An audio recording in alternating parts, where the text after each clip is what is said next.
Hola mis queridos amigos de YouTube, soy Cami Colmenares y en este video te voy a estar enseñando cómo cambiar el correo electrónico en Facebook Live. Acompáñame.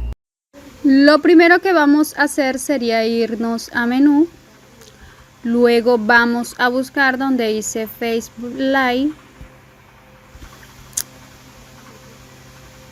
Seguido de eso nos vamos a dirigir en la parte derecha de arriba donde salen las tres rayitas, le vamos a dar allí.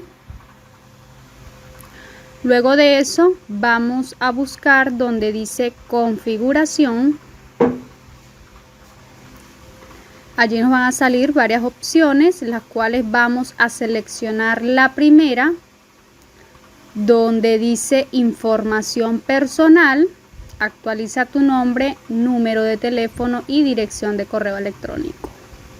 Le vamos a dar allí. Seguido de eso, vamos a seleccionar donde dice dirección de correo electrónico. Le damos en editar. Luego de eso vamos a seleccionar donde dice añadir dirección de correo electrónico.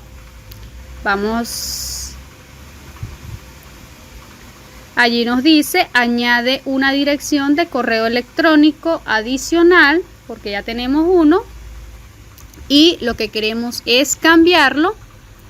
En la parte de aquí vamos a poner el correo electrónico que queremos cambiar, el cual queremos poner actualizado, al cual nos van a llegar todas las notificaciones. Luego de eso, luego de haber colocado aquí el correo electrónico, vamos a darle en la casilla de abajo, vamos a rellenarla. Nos sale con una pregunta que dice: para guardar esta configuración, introduce tu contraseña de Facebook. Luego de ustedes haber colocado el correo electrónico, van a colocar la contraseña y le van a dar en añadir en esta lista azul que estamos viendo acá. Le vamos a dar en añadir y allí les va a llegar un código al correo electrónico, el cual ustedes acaban de cambiar. Ustedes van a introducir ese código que les ha llegado en el correo, el cual están cambiando, y le van a volver a dar en añadir. Y eso es todo.